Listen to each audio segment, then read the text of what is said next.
వాళ్ళ హాలు నిర్మాణంతో పాటు మరి మంచి టాయిలెట్స్ కూడా కట్టివ్వడం జరిగింది. మరి ఈరోజు దాదాపు 360 నుండి 80 మంది పిల్లలు మరి మన భూపత్పూర్ కస్తూర్బా గాంధీ పాఠశాలలో చదువుతూ ఉన్నారు. తప్పకుండా ఇంకొకటి 20 లక్షలు పెట్టి మళ్ళీ ఇదే సంవత్సరం మళ్ళీ దాన్ని కూడా ప్రారంభించుకుందాం.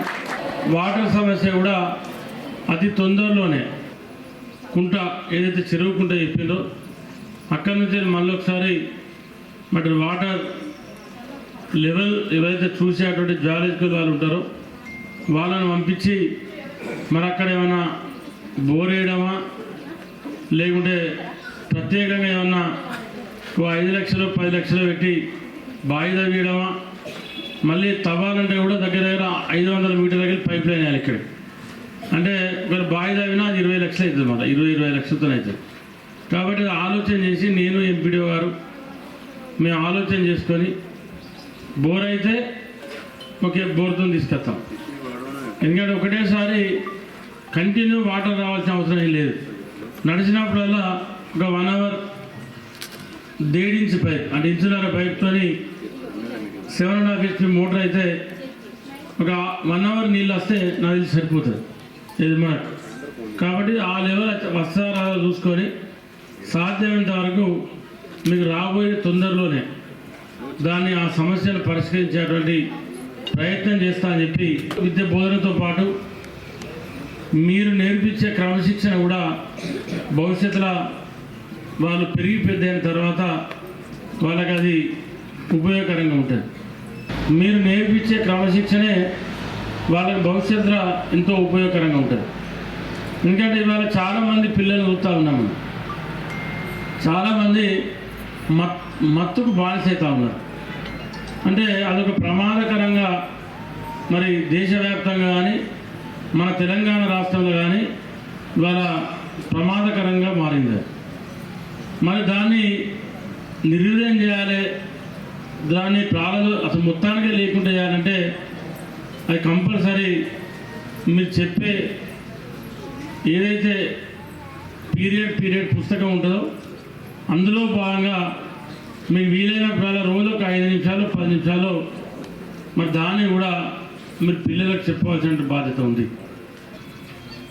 ఎందుకంటే ఇవాళ ప్రభుత్వం కూడా ఈగల్ అనేటువంటి ఒక చట్టాన్ని తీసుకొచ్చి దానికి ఒక నామకరణం చేసి ఈ దేశంలో అందులో ముఖ్యంగా తెలంగాణ రాష్ట్రంలో రేవంత్ రెడ్డి గారి నాయకత్వంలో దానికి ఒక స్పెషల్ పోలీస్ ఆఫీసర్ని పెట్టి రాష్ట్రం మొత్తంలో దానికి ఒక వింగు పెట్టి ఇవాళ అటువంటిది ఎక్కడ ఉండద్దు, అసలు మత్తుకు యువత బానిస కావద్దు అనేటువంటి దాన్ని ఎప్పటికప్పుడు మరి ప్రభుత్వం ముఖ్యమంత్రి గారు సమీక్ష చేసి వారే దాన్ని నిత్యం పర్యవేక్షిస్తూ ఉన్నారు. నిజంగా చెప్పింది పోయింది కానీ నీళ్ళు రాలేదని మీరు అనుకోవద్దు.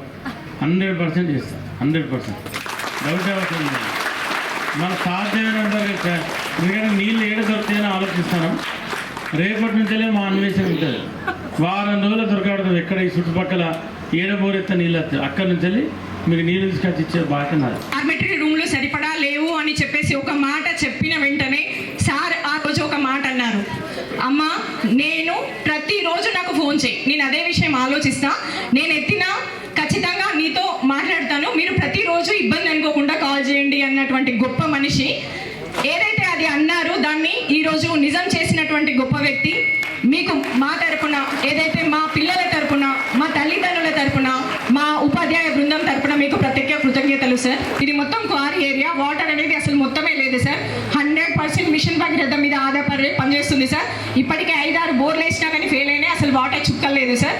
చుట్టూ ఉన్నటువంటి పొలాల్లో కూడా మేము చెక్ చేయించాం చూపించాం సార్. అయితే వాటర్ అనేది ఇక్కడ లేదు, లభ్యత అనేది లేదు, జియాలజిస్ట్తో కూడా చూపించాము సార్. మీ పరిధిలో ఉన్నటువంటి ఒక అంశం ఏదైతే ఉందో, ఇప్పుడు మనకు ఇక్కడ నమిళ్ళకుంట అని ఉంది సార్ దగ్గరలో, దానికి చుట్టూ దాదాపుగా 10 ఎకరాల ప్రభుత్వ భూమి ఉన్నట్టు కూడా తెలిసింది సార్. అందులో ఉన్నటువంటి కొంచెం భూమిని మా కేజీబీవీకి కేటాయిస్తే, అక్కడ నుంచి బోర్ వేసి మనకు నీటి వసతిని అనేది కలిగిస్తే, ఇక్కడ ఉన్నటువంటి ఇప్పుడు మీరు ఏదైతే ఆ సమస్యను తీర్చారో